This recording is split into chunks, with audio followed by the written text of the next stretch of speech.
نحمده ونصلي على رسول الكريم أما بعد. قال تعالى: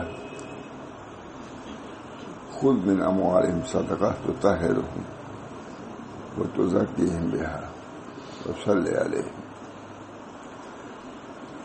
سنا چکا ہوں، آپ بھی جانتے ہوں گے.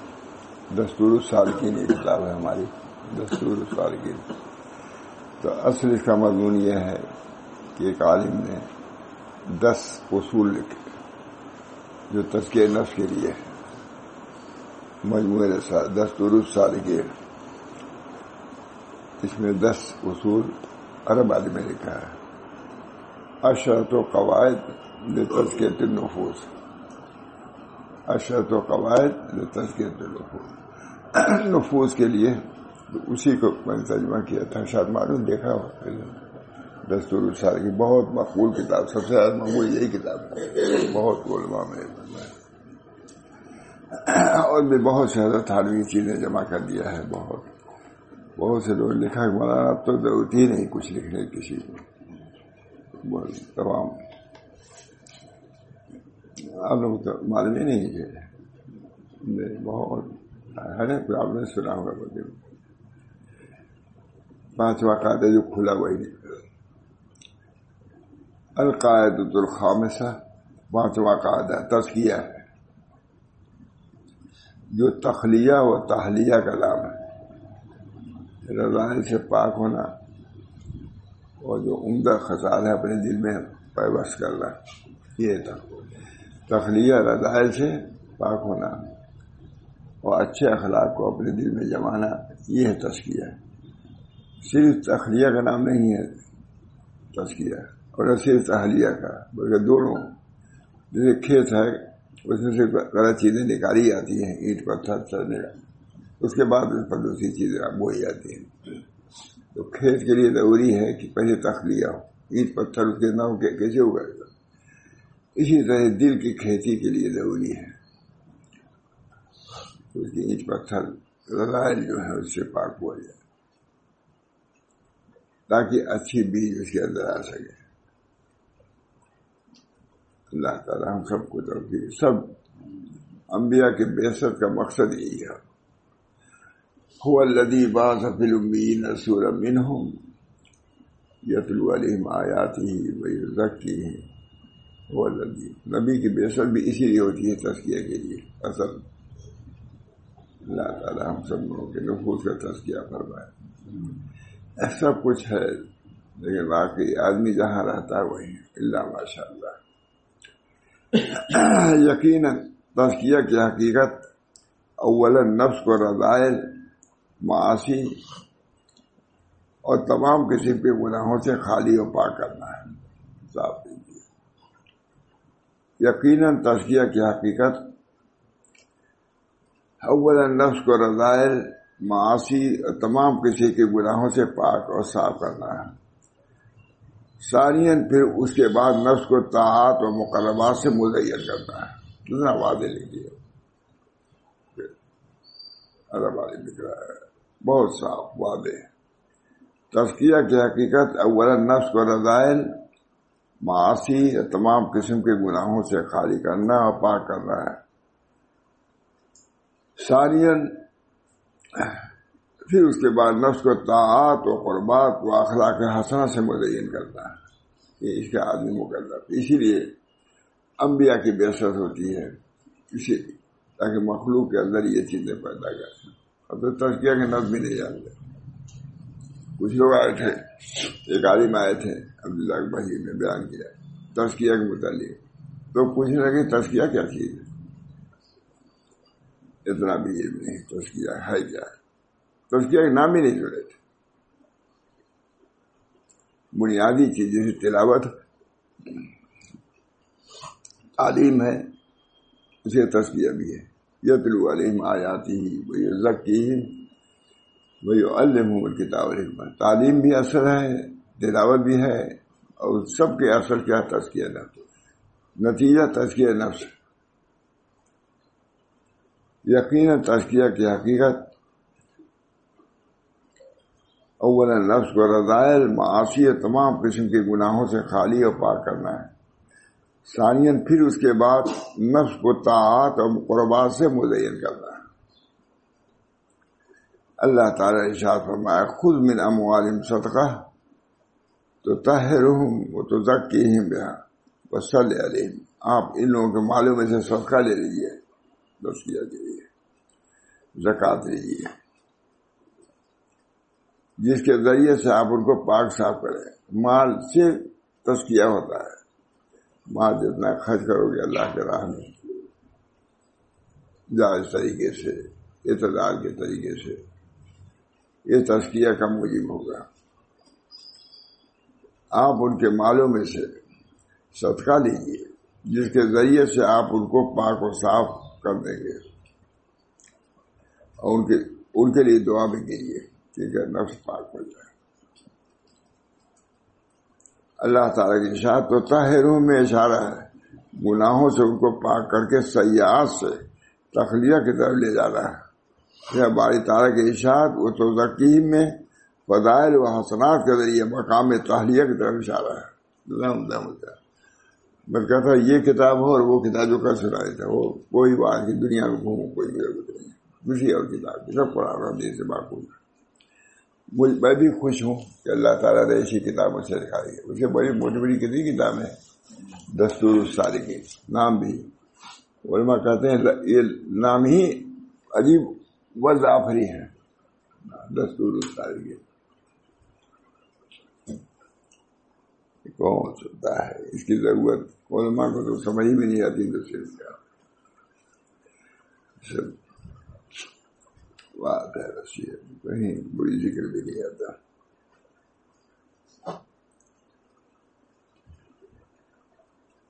جو شخص تزکیہ نفس کا ارادہ کرے اس پر لازم ہے کہ وہ سب سے پہلے ان گناہوں اور معصیتوں سے دور رہے جو دلوں کو فاسد کرنے والے ہیں.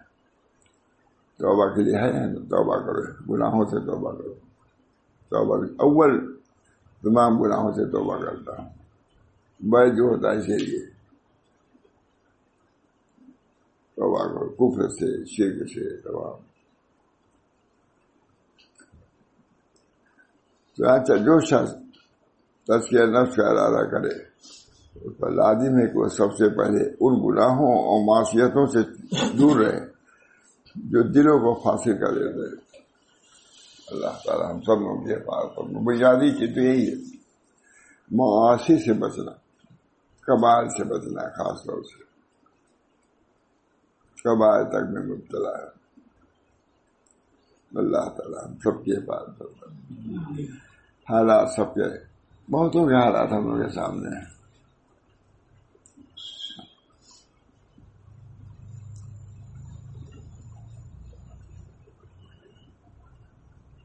وہ تو طاہروں کو تزکیہ پر مقدم کرنا تخلیہ پر تقدیم کے پیچھے ہے. تخلیہ کے تحلیہ پر یعنی پہلے خالی کرو تب آئے گا. بوتل میں اگر غلط چیز ہے برتن میں تو اس کو خالی تب سے دوسری چیز آئے گی. بنا پر اگر برتن میں نجیس چیز ہے نکالو تب اس پر دوسری چیز آئے گی. چنانچہ جو شخص تزکیہ نفس کا ارادہ کرے اس پر لازم ہے کہ وہ سب سے پہلے ان گناہوں اور معصیتوں سے دور رہے جو دلوں کو فاسد کرنے والے ہیں، اور دل میں ہدایت و ایمان کے نور حاصل کرنے کے لیے جو حجاب ہیں ان سے کنارہ کشی اختیار کرے. اور بڑی بات جو حجاب ہے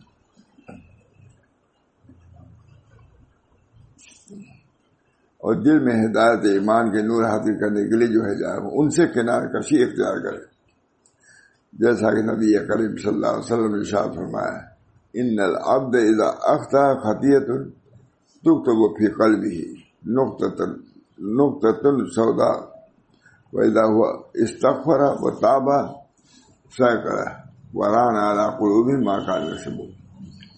یقیناً بندہ جب کوئی گناہ کرتا ہے تو اس کے دل پر ایک کالا سیاہ نقطہ لگ جاتا ہے، اور جب وہ گناہ سے الگ ہو کر توبہ استغفار کرتا ہے تو اس کا دل پاک و صاف ہو جاتا ہے. قرآن کا رہا ہے. اب تزکیہ وغیرہ کے مخالف علماء بھی بہت سی ویسے ہیں خوش دن رات قرآن میں تزکیہ کا نفس تزکیہ کر دے. قد افلح من زکاہا ہو گئے تزکیہ کا نفس. هو الذی بعث فی الامیین رسولا منہم یتلو علیہم آیاتہ ویزکیہم.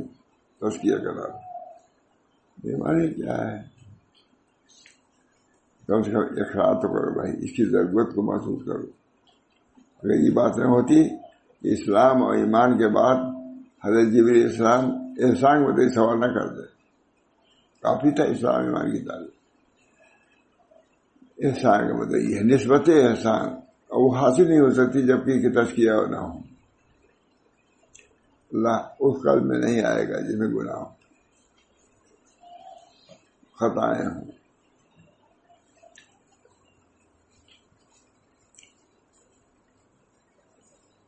یقیناً بندہ جب کوئی گناہ کرتا ہے تو اس کے دل پہ ایک کالا سیاہ نقطہ لگ جاتا ہے، اور جب وہ گناہ سے الگ ہو کر توبہ استغفار کرتا ہے تو اس کا دل پاک و صاف ہو جاتا ہے. دیکھیے فوراً پاک و صاف.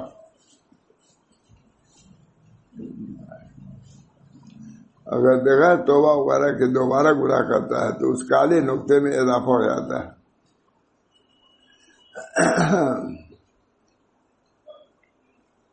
یہاں تک کہ وہ سیاہی پورے دل پر چھا جاتی ہے. اللہ ہم سب لوگوں کی حفاظت کرتا ہے. کچھ نہیں، یہاں تک کہ وہ سیاہی پورے دل پر چھا جاتی ہے. ایک گناہ کیا دوسرا گناہ کیا، سبق کا ایک کوئی سبق چھوٹا دوسرا چھوٹا تو جہالت کا ایک پورا ذخیرہ اس کے بعد ہو جاتا ہے. اس وجہ سے مشاہد کہتے ہیں کہ سبق میں ناگانا کرو علماء، کیونکہ جو چھوٹ گیا پھر نہیں ملے گا تم کو. بارہ کتنی عمدہ بات. یہاں تک کہ وہ سیاہی پورے دل پر چھا جاتی، دل سیاہ ہو جاتا ہے.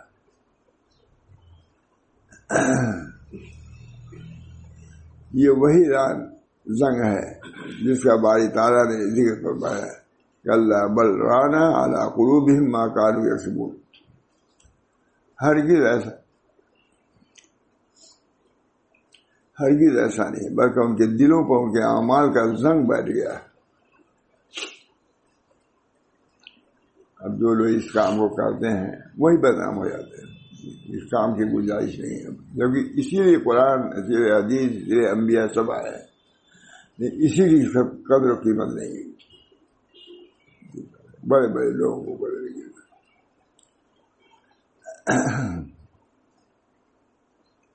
پھر وہ مجاہد نفس ان اعمال صالحہ کی کثرت سے کرے. پھر وہ مجاہد نفس ان اعمال صالحہ کی کثرت سے کرے جس کی وجہ سے اس کا نفس پاک صاف ہو جائے. پہلے تخلیہ ہے، خالی کرو اپنے قلب کو برائیوں سے.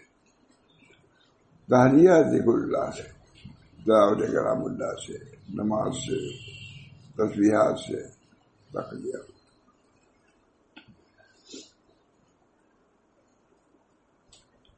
پھر وہ مجاہد نفس ان اعمال صالحہ کی کثرت سے کرے جس کی وجہ سے اس کا نفس پاک و صاف ہو جائے. جیسا کہ باری تعالیٰ نے شاہ فرمایا والذین جاہدوا فینا لنہدینہم سبلنا وان اللہ لمع المحسنین. اور جو لوگ ہماری راہ میں مشقتیں برداشت کرتے ہیں ہم ان کو اپنے راستے ضرور دکھائیں گے.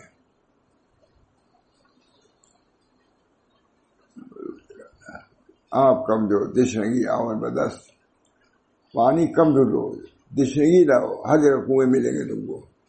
رب شہر ہے. آپ کم جو دشنگی آور بدست، پانی کم ڈھونڈو، تشنگی لا پیاس لاؤ، اللہ تعالیٰ کنویں تمہارے سامنے کر دے گا. آج طلب ہی نہیں ہے سر. ہم سب لوگ سیکھتے ہیں، رسمی طور سے مسلمان بھی ہیں، سب کچھ. اللہ تعالیٰ ہم سب لوگوں کو اپنے راہ کی سمجھ اور اس کی یسر و سہولت عطا فرمائے. اور جو لوگ ہماری راہ میں مشقتیں برداشت کرتے ہیں ہم ان کو اپنے راستے ضرور دکھلائیں گے. اور بے شک اللہ تعالیٰ ایسے خلوص والوں کے ساتھ ہے. کتنی عمدہ بات ہے. خلوص، جو لوگ خلوص رکھتے ہیں اللہ کا ساتھ، اور جو کھوٹ رکھتے ہیں اللہ کا ساتھ نہیں ہوگا اس کا. آج بہت سے معاملات ہیں جو مسلمان کر رہے ہیں، حق نہیں دے رہے ہیں، لاکھوں کروڑوں روپیہ کا من ہے. کون ہے بھائی؟ مسلمان ہے بھائی. نہیں دے. مال کی اتنی محبت کہ دوسرے کا مال بھی حرف کرتے ہیں. یہاں تو یہ کہ اپنا مال بھی صرف کرو، یہاں کہ دوسرے کا مال بھی حرف کرو. بہت مسلمان بہت سے ہے. اللہ ہم سب لوگ کی حفاظت کرنا.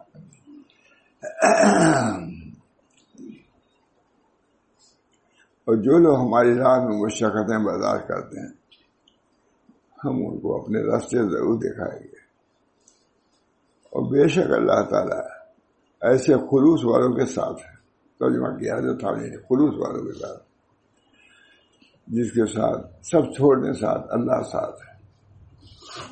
دین کے اختیار کرنے میں تھوڑی دیر بہت سے عاجزہ احباب چھوڑی دیتے ہیں، لیکن اس کو یقین کرنا چاہیے اللہ ہمارے ساتھ ہے. تسلی کا اس سے کوئی طریقہ نہیں. بہت عمدہ. ہم ان کو اپنے راستہ ضرور دکھائیں گے. اور بے شک اللہ تعالیٰ ایسے خلوص والوں کے ساتھ ہے. قال ابن تیمیہ فَتَزْكِيَتُهُ وَإِنْ كَانَ أَصْلُهَا النُّمَاءُ وَالْبَرُّ وَإِنَّمَا تَحْصُلُ بِإِزَالَةِ الشَّرِّ فَلِهَذَا صَارَ التَّزْكِيَةُ بِجَمِيعِ هَذَا وَهَذَا. علامہ ابن تیمیہ نے فرمایا تزکیہ کا اگرچہ نما بڑھوتی برکت ہے. تزکیہ مانے بڑھوتی، خیر میں بڑھوتی اضافہ.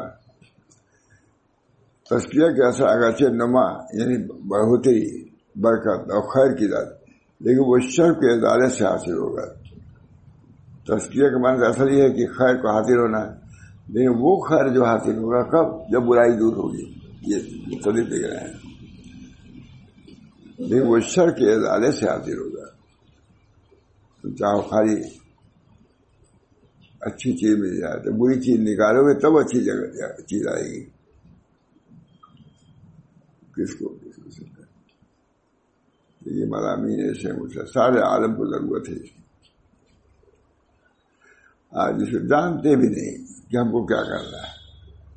بہت بوت نماز پڑھ لیا، وہ بھی کیسی نماز کی کو سیکھے بھی نہیں ہے کہ کیسے کھڑے ہو، کیسے بیٹھے ہو، کیسے رکو. وہ بھی ایسے ہی نماز بھی نماز کی طرف پڑھو. کتنے لوگ پڑھنے والے ہیں.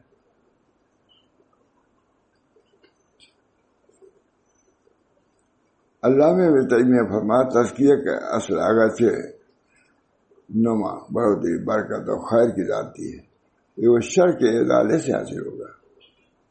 وہ خیر کب حاصل ہوگا؟ شر. اپنے قلب کو شر سے محفوظ رکھو گے تبھی وہ اچھائی آئے گی. اور کمرے میں کیا جو خالی ہوتا تو کوئی بالکل بھر گیا، تو جو خالی ہوا تبھی تو کوئی آئے گا.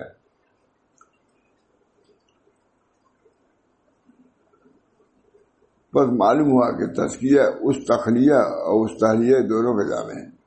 تخلیہ اور پھر تحلیہ. تخلیہ ہوگا تو اس کی جگہ پر اچھی چیز آئے گی. بل افلح من زکاہا وقد خاب من دساہا. فلاح پائی وہ شخص ہے جسے نفس کا تزکیہ کرتا. افلح من زکاہا وقد خاب من دساہا. تزکیہ کا اثر، لیکن وہ شر کے ادارے سے حاصل ہوگا. تحلیہ کب حاصل ہوگا؟ تزکیہ جب شر کو دور کرو گے تب خیر آئے گا.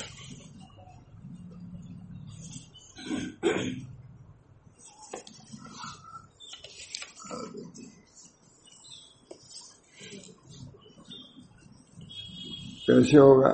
چھٹا قاعدہ. ان جو انسان کو تزکیہ سے جو نکال دیتے ہیں، اب اس کی چھٹا قاعدہ. 10 قاعدے ہیں، وہ 7واں قاعدہ 5واں قاعدہ تھا، یہ چھٹا قاعدہ. بندہ کو خاص طور پر ان راستوں کو بند کرنے کی ضرورت ہے جو نفس کو میلا کچیلا کر دیتے ہیں. بندہ کو خاص طور پر ان راستے کو بند کرنے کی ضرورت ہے جو نفس کو میلا. جیسا کہ حدیث پاک میں ہمارے لیے ایک مثال بیان کی گئی ہے جو بندے کو کسی ایک چیز میں داخل ہونے کے خطرہ کا وعدہ کر دیتی ہے. جو بندے کو کسی ایسی چیز میں داخل ہونے کے خطرات کا وعدہ کر دیتی ہے جو اس کے دین ہی کو ضائع و برباد کر ڈالے. جیسا حدیث میں ہمارے لیے ایک مثال بیان کی گئی ہے جو بندے کو کسی چیز میں داخل ہونے کے خطرات کو وعدے کر دیتی. بہت سے راستے ہیں, اچھی جگہ جانا ہے, بہت سے راستے ہیں, راستے اتنے ہیں. اب سویل لائن میں آتے ہیں لوگ, معالی میں بھٹک جاتے ہیں, یہ راستہ وہ راستہ, گھنٹوں اس سویل لائن میں رہے. تو جب یہاں کی سویل لائن میں ہے جو نفس نے جو مزین کر رکھا راستوں کو, جس راستے پہ چلا جاتا, گانے کا, بجانے کا, روشنی کا, یہ مان کتنے راستے جانا کا, سیدھے راستے پہ آنا جو یہاں پہنچ جائے. کیونکہ بار ایسا ہوا کہ ہم لوگ راستہ دکھایا تب سویل لائن یہاں کا بہت مشہور ہے, بھول بہت ہے, آ نہیں پاتے. منالی میں گھنٹوں وہی میں چلتے رہے. جو بند حدیث میں ہے کہ ایک مثال میں جو بندے کسی ایسی چیز میں داخل ہونے کے خطرات کو وعدے کرے جو اس کے دین ہی کو ضائع برباد کر دے, جو ایسا حدیث پاک میں ہے. اللہ تعالیٰ نے صراط مستقیم کی ایک مثال بیان فرمائی ہے. اس صراط مستقیم کے دونوں جانب دو دیواریں ہیں, 10 دیواریں, ان میں دروازے کھلے ہوئے ہیں. ان راستوں میں, ان دیواروں میں راستے ہیں, ان دروازوں پر پردے لٹکے ہوئے ہیں. دیکھیے حدیث میں حضور نے معلوم دیوار وہاں دروازے پردے پہ رہتے, تبھی مثال دیا ہے. اس زمانے میں دروازے پردے لگے رہتے ہیں, کیا پردہ لگا ہوا, اسے یہ میں اس طرح کا نام معلوم ہوتا ہے کہ دروازوں پر, تبھی تو حضور نے مثال جو دیا یہی دروازے ہیں اور دروازوں پر پردہ پڑا ہوا ہے تاکہ اندر دکھائی نہیں پڑتا کون ہے کیا ہے. اس راستے کے دروازے پہ ایک دائی پکارنے والا پکار رہا ہے, اے لوگوں سب کے سب اس راستے میں داخل ہو جاؤ. جو غلط راستہ ہے اس پر دائی موجود ہے, بلانے والا ہے, اور ادھر ادھر نہ مڑنا, سیدھے چلے گا. اور ایک پکارنے والا راستے کو اوپر سے پکار رہا ہے. جب کوئی ان دروازوں میں سے کسی کھولنے کا تو وہ کہتا ہے وہ ہے کہ ہلاک ہو, اس کو نہ کھولو. ایک وہیں پہ دائی ہوتا ہے جو کہتا ہے کہ ہر دروازے میں نہ گھسنا. بہت اچھا بات ہے. ایک دائی پکار رہا ہے, اے لوگوں سب کے سب اس راستے میں داخل ہو جاؤ, راستہ سیدھا ہے, ادھر ادھر نہ مڑو, کیونکہ بات ہے, اور ادھر ادھر نہ مڑنا. اور ایک پکارنے والا راستے کو اوپر سے پکار رہا ہے. تو جب کوئی دروازے میں سے کسی کھولنے کا ارادہ کرتا ہے وہ کہتا ہے وہ کہ ہلاک ہو, اس کو نہ کھولو. اگر اس کو کھولے گا تو اس میں داخل ہو جائے گا. تو صراط مستقیم سے مراد اسلام ہے, صراط مستقیم جو کہہ رہا ہے. اور دونوں دیواریں اللہ کے حدود ہیں, ادھر بھی حدود ہیں, ادھر نہ ادھر سیدھے چلے جاؤ. اور کھلے ہوئے دروازے اللہ تعالیٰ کے حرام کردہ چیز ہے. کھلے ہوئے دروازے, یہ بھی دروازہ یہ ہے, وہ حرام کی ہوئی چیز ہے. سیدھا راستہ وہی ہے, سیدھے چلے جاؤ. اتنی عمدہ مثال نبی دے سکتا تھا. سیدھا راستہ ہے, دیر تر دیواریں ہیں, بس سیدھے راستے پہ چلے جاؤ. کون سنتا ہے عمل کا, مثال ہی نہیں سمجھتے. راستے کے سرے پر دائی کتاب اللہ عز و جل, راستے پر دائی, ادھر آ جاؤ, ادھر ادھر نہ مڑو. اور راستے کے اوپر کا دائی اللہ کا واحد ہے جو ہر قلب مسلم میں ہوتا ہے, وہ بتلاتا ہے کہ ادھر جاؤ ادھر جاؤ. ان کے پاس ایک آلہ رہتا ہے, وہ بتلاتا رہتا ہے سیدھے چلو, ٹیڑے بیڑے نہ ہو. جہاں ٹرین کو فوراً روکتا ہے نہیں. اگر ان کا آلہ نہ رہتا تو ہم لوگ ہوائی جہاز پہنچ نہ پاتے. کہیں کہیں ایسا ہوا ہے, وہ قریب ہو گیا قریب. اب جب ہم لوگ پوچھیں یہ راستہ وہ راستہ, تب تو ہوائی جہاز نکل گیا ہوتا ہے. میرے کو اس وقت سمجھ میں آیا کہ اچھی طرح رہتا ہے, موٹا موٹا پہ رہتا ہے, بہت عمدہ ہے. صراط مستقیم سے مراد اسلام ہے، اور دونوں دیوانے اللہ تعالیٰ کے حدود ہیں، اور کھلے ہوئے دروازے اللہ تعالیٰ کے حرام کردہ چیزیں ہیں۔ راستہ کے سرے پر دائی کتاب اللہ عز و جل ہے، اور راستے کے اوپر کا دائی اللہ کا واحد ہے۔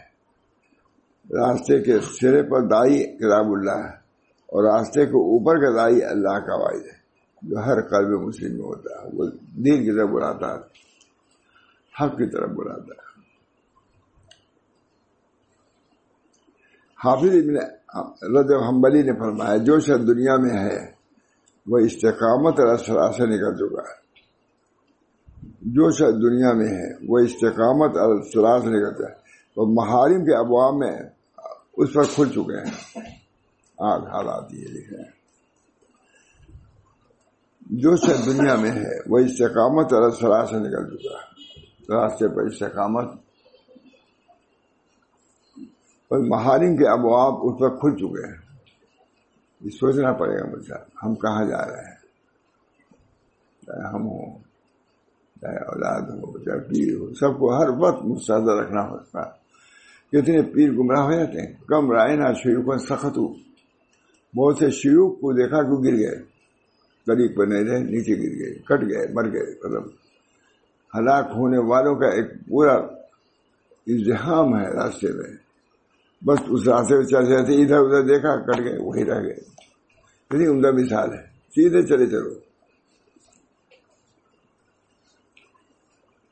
بس محارم کے ابواب اس وقت کھل چکے ہیں، جگہ راستے میں بنے ہوئے لوگ ہیں، وہ اس میں کسی میں داخل ہو جاتا ہے، چاہے شراب کا ہو، چاہے الحاد کا ہو، چاہے جرا کو ہو، چاہے راستے جس کو جس سے مناسبت ہو اس دروازے میں کھل جاتا ہے۔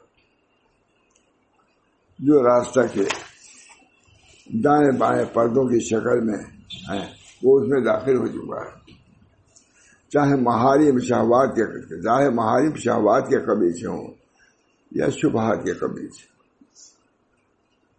شہوات بھی ہے اور شبہات بھی ہے کہ نہیں ہے، قیامت آئے گی کہ نہیں آئے گی، یہ کیسے ہوا، وہ کیسا، اس میں یا تو اس میں پڑتا ہے یا شراب وغیرہ کباب میں پڑ جاتا ہے، یا تو کھانے کی چیزیں میں یا دماغی چیزیں پڑھ کر کے ہلاک ہو جاتا ہے۔ دونوں سے بچنے کی ضرورت ہے۔ اللہ تعالیٰ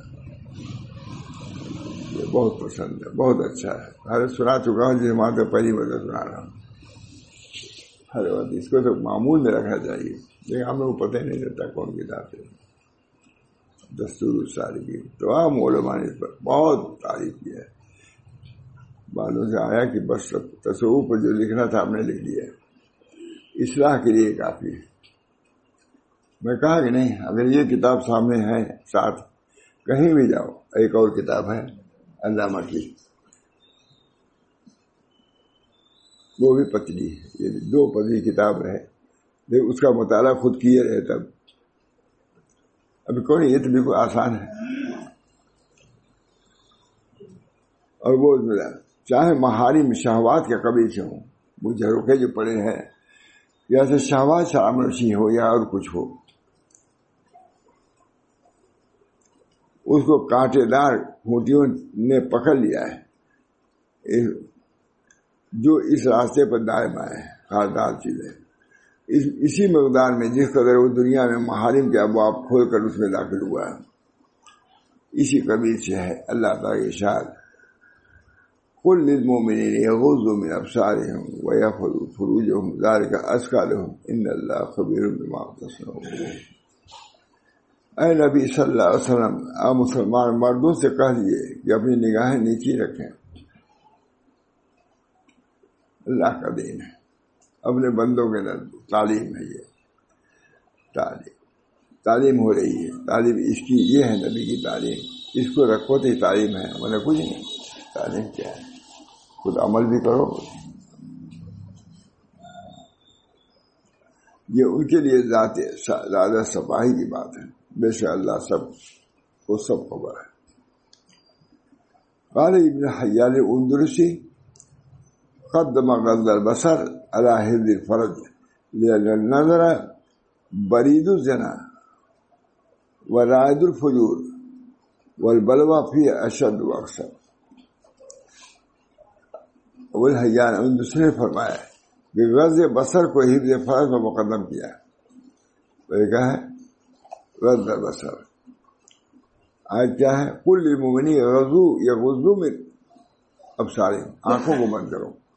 اس کے بعد زنا کی بات آئی ہے، اس کو فرما رہے ہیں ابو حیان اندرسی نے فرمایا غض بصر کو، آنکھوں کو حفظ فرض پر مقدم کیا زنا پر، اس لیے کہ نظر زنا کا ڈاکیہ و قاصد ہے اور فسق و فجور کا ایلچی ہے، اور اس میں ابتلا سخت بھی ہے اور بہت زیادہ بھی ہے. عام طور سے لوگ عام طور سے نظر بد میں مبتلا ہوں، عام طور سے کرتا. خیر اتنی فکر تو پیدا ہو گئی، بزرگوں کی کتابوں سے فکر پیدا ہو جانا ہے کہ آنکھوں نظر کی نگاہ کی حفاظت ضروری ہے. تن معلوم ہو گیا. تبھی تو کہتے ہیں لوگ، ہر عالم اللہ ماشاء اللہ یہ ضرور کہتا ہے کہ ماشاء اللہ ہم اس میں مبتلا ہے.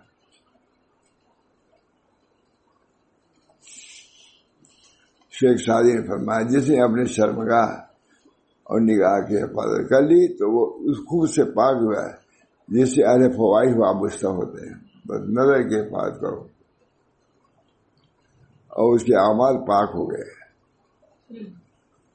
اس محرم کے ترک کی وجہ سے حرام نظر، جس کی طرف نفس حریص ہوتا ہے اور دعوت دیتا ہے.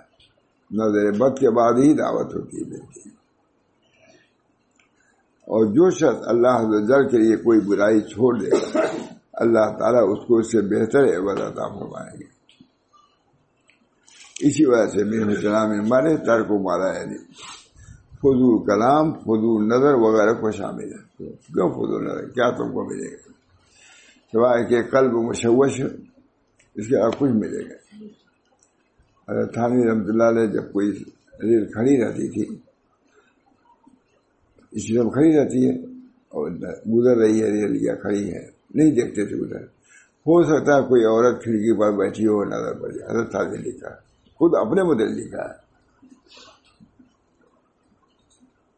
دعا کریے اتنے کروڑوں آدمیوں میں یہ بات ہے جو اصل ہے سب کے لیے. کئی آدمی سننے والے ہیں. اللہ تعالیٰ اس کی برکت سے ان علوم کو ہر شخص تک پہنچا دے. اللہ تعالیٰ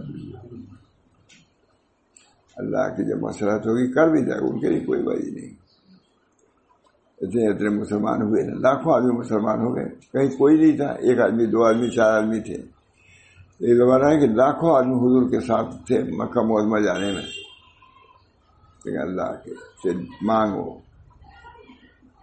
امت کی اصلاح کے لیے دعا کرو.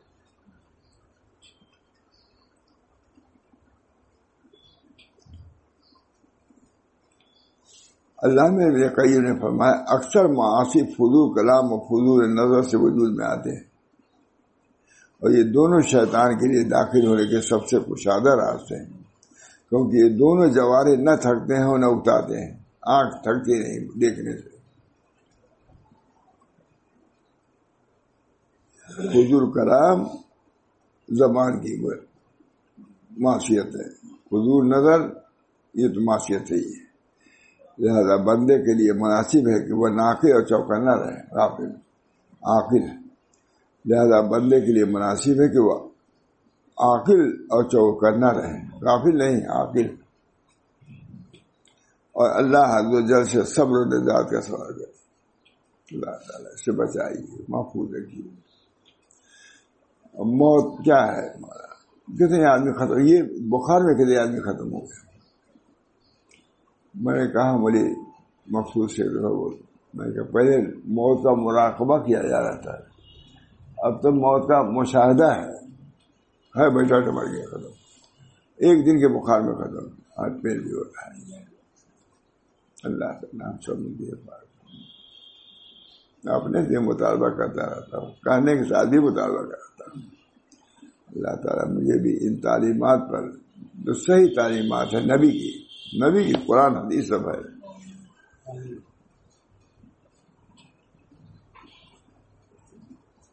لہذا بندے کے لیے مناسب ہے کہ وہ عاقل اور چوکنا رہے، اللہ عز و جل سے صبر و نجات کا سوال کرے.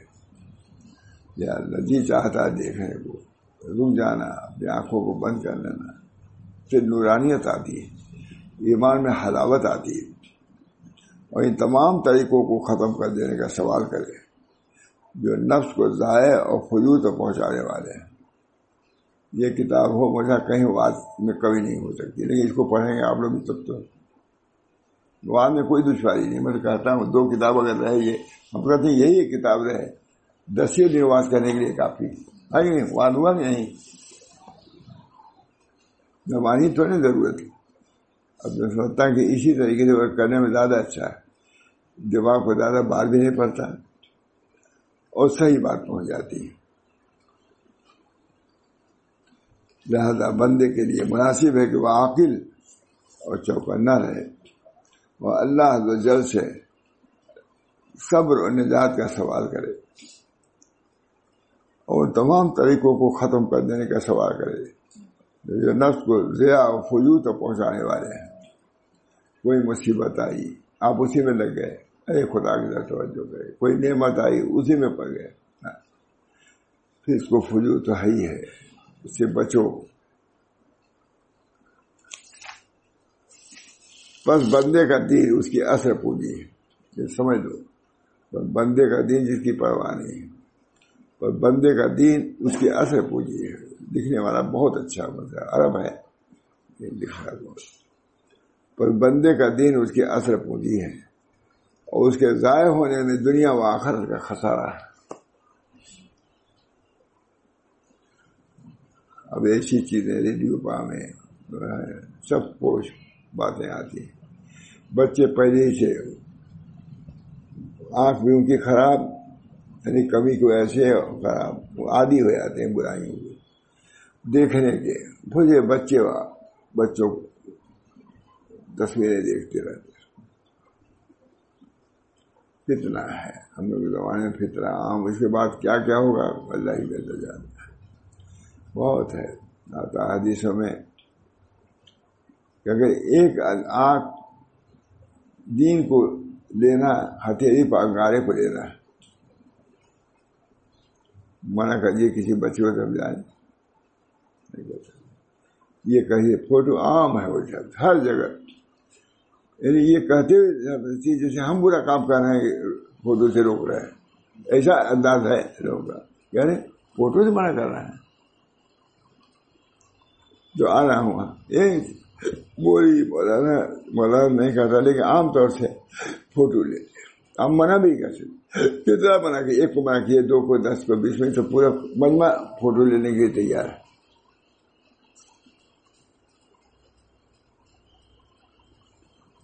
دنیا آخر خطا، خاص طور پر اس زمانے میں جو فتنے لوگوں کو بارش کی طرح آتے ہیں، وہی میں کہہ رہا ہوں، اور اس میں شبہات اور شہوات کے دروازے کھل گئے ہیں، شہوات اور شبہات کے دروازے کھل گئے، نت نئے ذرائع ابلاغ اور بے سائی خراب پروگراموں کے ذریعے یہاں تک یہ چیزیں بہتوں کو غوائد کی طرف لے جا چکی ہے۔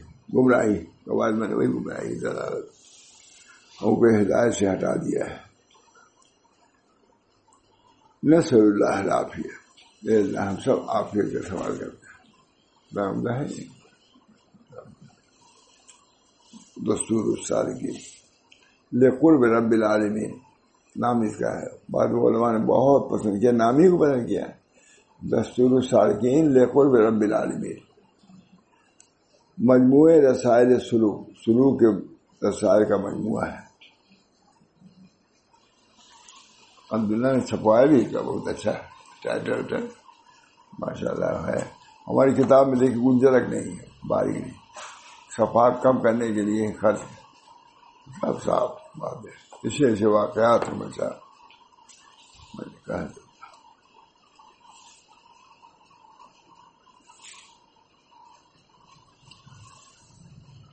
ایک واقعہ سنا دوں اسمعی کا۔ اسمعی کہتے ہیں کہ ایک شب میں بیت اللہ شریف کا طواف کر رہا تھا، اس میں شاعر ہے، شاعر نا بیت کو معلوم ہے۔ اسمعی کہتے ہیں کہ ایک شب میں بیت اللہ شریف کا طواف کر رہا تھا، میں نے ایک جوان کو دیکھا کہ کعبہ کے پردوں سے لپٹ کر یہ اشعار پڑھ رہا ہے، یا من یجیب دعاء المضطر فی الظلم یا کاشف الضر والبلوى مع السقم، اے وہ ذات جو رات کے تاریکیوں میں مضطر کی دعا قبول فرماتے ہیں، اے وہ ذات جو رات کی تاریکیوں میں مضطر کی دعا قبول فرماتے ہیں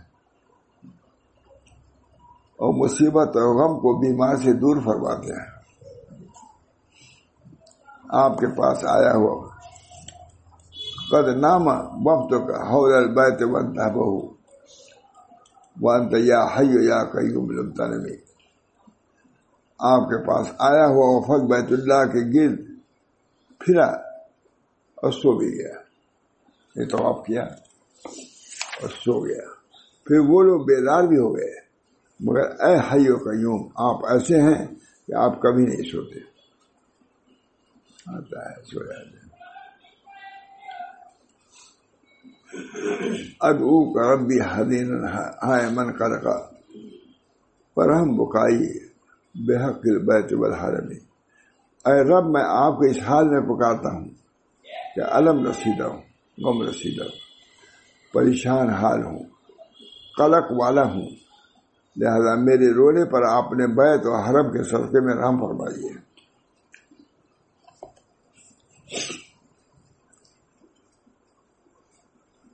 انکان جود کلا یرجو حضور من یجود علی العاصین بالکرم، آپ کی بخشش کی کوئی بیوقوف اگر بالفضل امید نہ رکھے پھر گنہگاروں پر کرم و بخشش کون کرے گا؟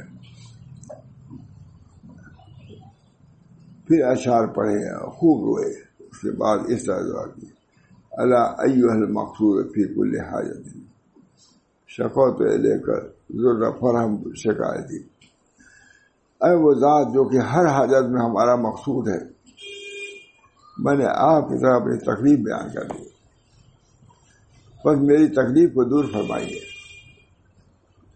اللہ یا رجائی انت تکشف قربتی وہب لی ذنوبی کلھا وغفر حاجتی، اے وہ ذات جس سے میری امیدیں ہیں وابستہ ہیں، آپ ہی میرے رنج و غم کو دور فرمائیے، لہذا میرے سب گناہوں کو بخش دیجیے اور میری حاجت روائی فرمائیے۔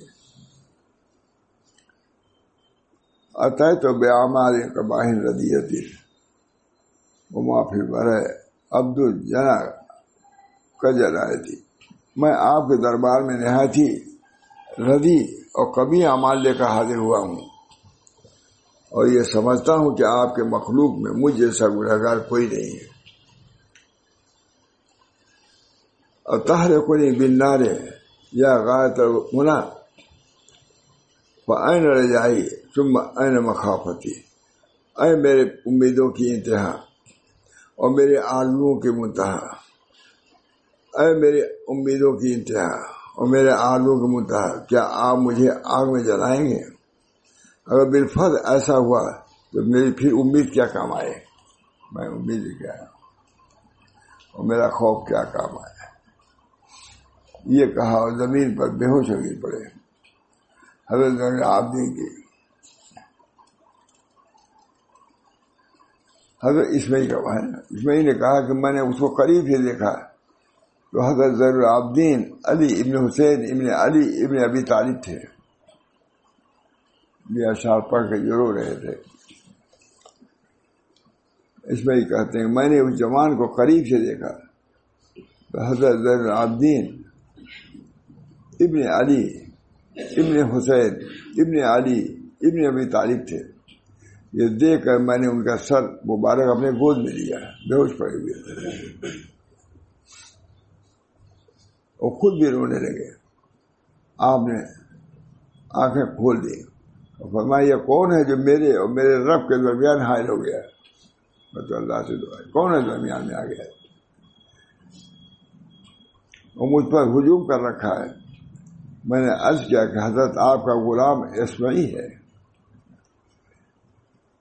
اور کہا کہ اے ہمارے سید، آپ تو اہل بیت نبوت اور معدن رسالت سے ہیں، پھر اس قدر جزا و فضا کیوں؟ اتنا گھبرا رہے ہیں، اتنا رو رہے ہیں؟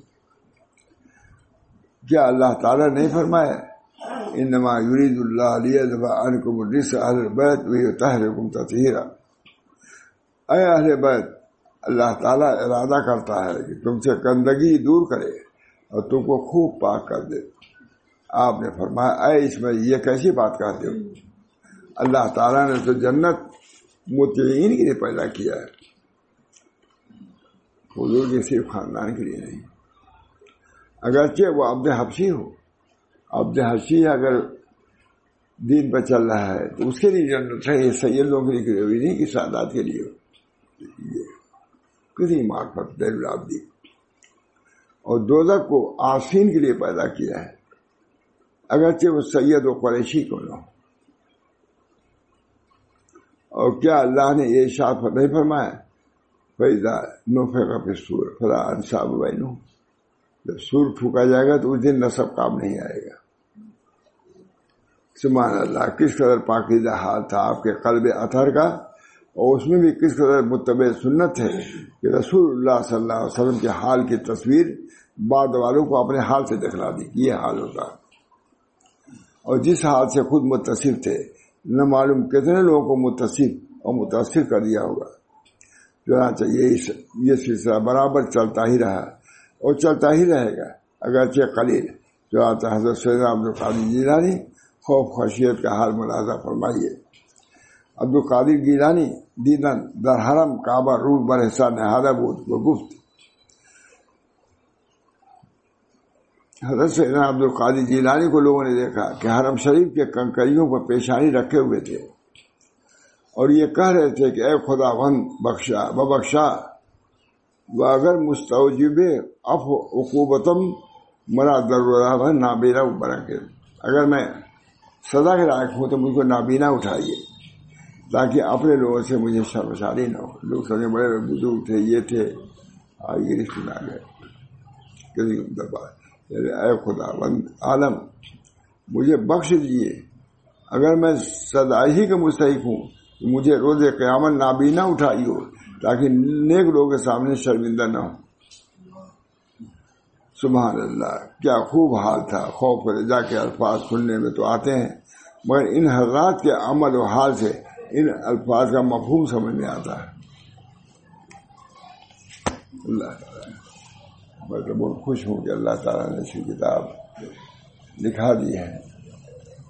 بہت اللہ دعا کے لیے اللہ تعالیٰ ان احوال سب کو متصف فرمائے اور ان علوم سے معارف سے مناسبت پیدا فرمائے، کیونکہ دنیاوی علوم اتنے عام تام ہو گئے ہیں، اردو بھی نہیں جانتے لوگ، کیا سمجھیں گے؟ لیکن خود اپنے دین کی حفاظت ہماری ذمہ داری ہے، اپنے بچوں کے دین کی ذمہ داری ہے۔ جیسے اپنے جرم پر مواخذہ ہوگا، بچوں کے جرم پر بھی مواخذہ ماں باپ سے ہوگا، اس لیے ماں باپ کو بھی ہوشیار رہنا چاہیے اور ان کی حفاظت کا خود سامان کرنا چاہیے۔ یا ایھا الذین آمنوا قوا انفسکم واہلیکم نارا، خود اپنے نفسوں کو بچاؤ، اپنے اہل و عیال کو بھی بچاؤ۔ ربنا تقبل منا انک انت السمیع العلیم برحمتک یا ارحم الراحمین، بحرمت سید النبی کریم صلی اللہ تعالی علیہ وسلم۔